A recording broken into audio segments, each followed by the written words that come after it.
Iya, assalamualaikum warahmatullahi wabarakatuh. Berjumpa lagi bersama saya di YouTube channel Kianik Indonesia. Kali ini saya mempersembahkan kembali kepada teman-teman semua sebuah lanjutan dari video kemarin, sebuah review buku yang judulnya Memahami Film edisi kedua, karya tulis Himawan Pratista dan diterbitkan oleh Montase Press. Buku ini tentu dapat membuat teman-teman menambah wawasan mengenai film, sinematografi, videografi, tata cara penggunaan kamera juga bisa dapat Anda temukan di sini. Kemarin saya sudah membahas mengenai kata pengantarnya, kredit penulis buku dan teman-temannya, termasuk yang menerbitkannya juga. Nah, kali ini saya ingin memperkenalkan kepada teman-teman sebuah materi bab 1. Materi bab 1 ini berisi tentang istilahnya itu permulaan. Buku ini tentu menambah wawasan buat teman-teman semua. Kebetulan bab 1 ini judulnya unsur-unsur pembentuk film. Jika Anda menonton sebuah film, apa yang membuat Anda tertarik dengan film tersebut? Apakah pemain, cerita, tema, adegan aksi, efek visual, musik, setting, pergerakan kamera, atau yang lainnya? Jika Anda pernah menonton film-film ilmiah sukses arahan James Cameron, Avatar, Anda mungkin tertarik dengan efek visual yang begitu mengagumkan dari kisahnya yang heroik. Jika teman-teman pernah menonton film produksi Iran, pemenang Oscar, A Separation, Anda mungkin tertarik dengan akting dua pemainnya yang bermain luar biasa. Sementara rekan Anda yang lain mungkin tertarik dengan aspek lainnya, seperti teknik kamera, ilustrasi musik, dan lagu, dan sebagainya. Tanpa disadari, setiap kali membincangkan film, kita akan selalu bersinggungan dengan unsur-unsur pembentukan film, sehingga dapat kita katakan bahwa unsur memahami sebuah film tidak lepas dari unsur-unsur pembentukan film.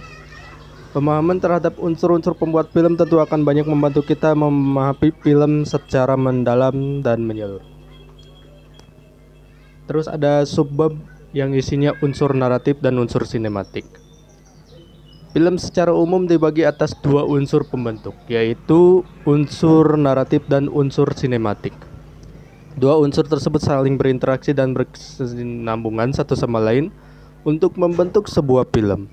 Masing-masing unsur tersebut tidak dapat membentuk film jika hanya berdiri sendiri. Bisa kita katakan bahwa unsur naratif adalah bahan materi yang akan diolah, sedangkan unsur sinematik adalah cara gaya untuk mengolahnya. Dalam film fiksi, unsur naratif adalah motor penggerak sebuah cerita, sementara unsur sinematik merupakan aspek pembentuk film.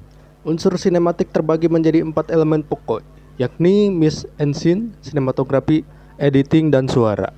Masing-masing elemen sinematik tersebut juga saling berinteraksi dan sama-sama lain seperti terlihat di bagian bawah.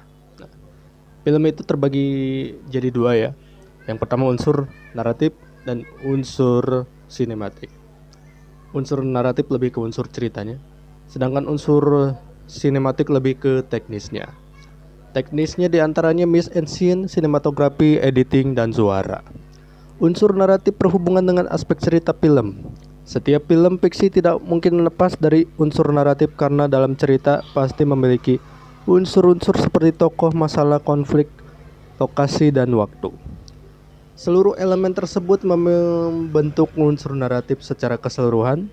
Elemen-elemen tersebut saling berinteraksi satu sama lain untuk membentuk sebuah jalinan peristiwa yang memiliki maksud dan tujuan. Seluruh jalinan peristiwa tersebut terikat dengan sebuah aturan, yakni hukum kausalitas, logika sebab akibat. Aspek kausalitas, ruang, dan waktu adalah elemen pokok pembentuk naratif. Dalam pembahasan berikutnya, Anda juga mengetahui jika berapa jenis film dapat dibentuk tanpa elemen cerita atau non-naratif. Unsur sinematik merupakan aspek teknis dalam produksi sebuah film. Mise en scene adalah segala hal yang berada di depan kamera. Mise en scene memiliki 4 elemen pokok, yakni setting luar atau latar, tata cahaya, kostum, make up, serta pemain. Sinematografi adalah perlakuan terhadap kamera dan filmnya serta hubungan kamera dengan objek yang diambil. Editing adalah transisi sebuah gambar ke gambar lainnya. Suara adalah segala hal ke dalam film yang mampu kita tangkap melalui indera pendengaran. Seluruh unsur sinematik tersebut saling berkesinambungan membentuk satu kesatuan film yang utuh. Dalam kasus tertentu, sebuah film bisa saja tanpa menggunakan suara sama sekali seperti dalam era film bisu. Namun hal ini disebabkan keberadaan teknologi suara masih belum mendukung dan bukan akibat eksekusi sinematik. The Artist, film peraih Piala Oscar tahun 2012 ini nyaris tidak menggunakan dialog atau bisa disebut film bisu karena memang pendekatan estetik yang dipilih sineasnya. Beberapa film seperti Russian Art dan Victoria bahkan meniadakan potongan gambar sama sekali. Lalu bab selanjutnya atau subjudul selanjutnya, memahami film.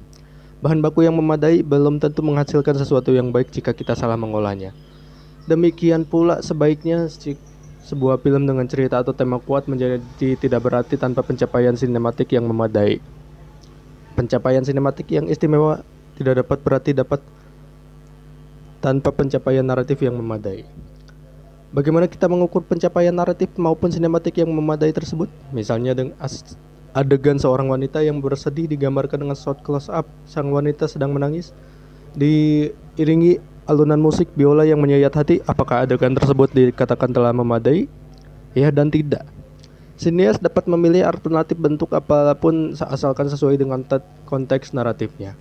Untuk mengukur memadai atau tidaknya sebuah pilihan sangat bergantung dari penontonnya. Bahasa film adalah kombinasi antara bahasa suara dan bahasa gambar.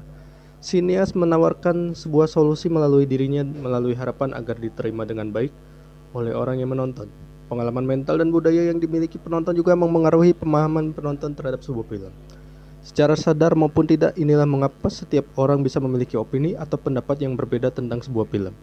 Keberhasilan seseorang dalam memahami film secara utuh dapat dipengaruhi oleh pemahaman orang tersebut terhadap aspek naratif dan sinematik sebuah film.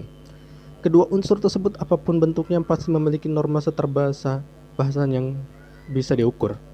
Jika saja sebuah film kita anggap buruk, kurang memadai, bisa jadi bukan karena film tersebut buruk, namun karena kita sendiri yang masih belum mampu memahaminya secara utuh. Dalam pembahasan selanjutnya, Anda akan mengetahui bahwa pilihan seorang sineas terhadap aspek naratif serta sinematik tak terbatas. Lalu